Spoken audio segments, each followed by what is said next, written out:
Gretchen from Natural Horseman Saddles, and today we're talking a little bit about how to do fender measurements. It's something we get asked a lot here.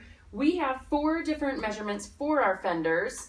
We'll go through that next, but real quick on our NHS Ranch Roper, let me show you how you would measure for your fender if your fender is on your saddle. So if you reach up here, there's going to be a piece of leather where the front side attaches to the back side of your fender. Take your yardstick, put the top of it right where those pieces of leather come together, pull your fender out, and if you're going in a straight line, not to the neck of your fender, but over, you can see, you probably can't see, I can see, this comes to 18 3/8, so that's a medium fender. So we talked about how to measure for your fenders on a saddle, but I wanted everyone to see exactly what we're doing, so we laid out a pair of small, medium, large, and extra large fenders on the table so you can have a good look at exactly what we're doing here.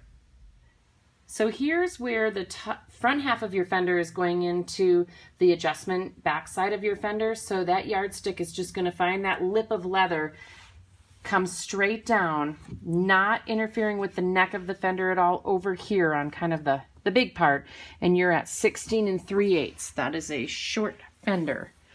Same here, we'll do it with the medium really quickly. You've got 18 3/8.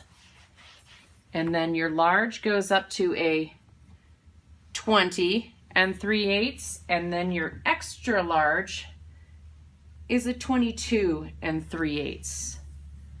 Thanks for joining us on our fender measuring video, and we hope that helps people out.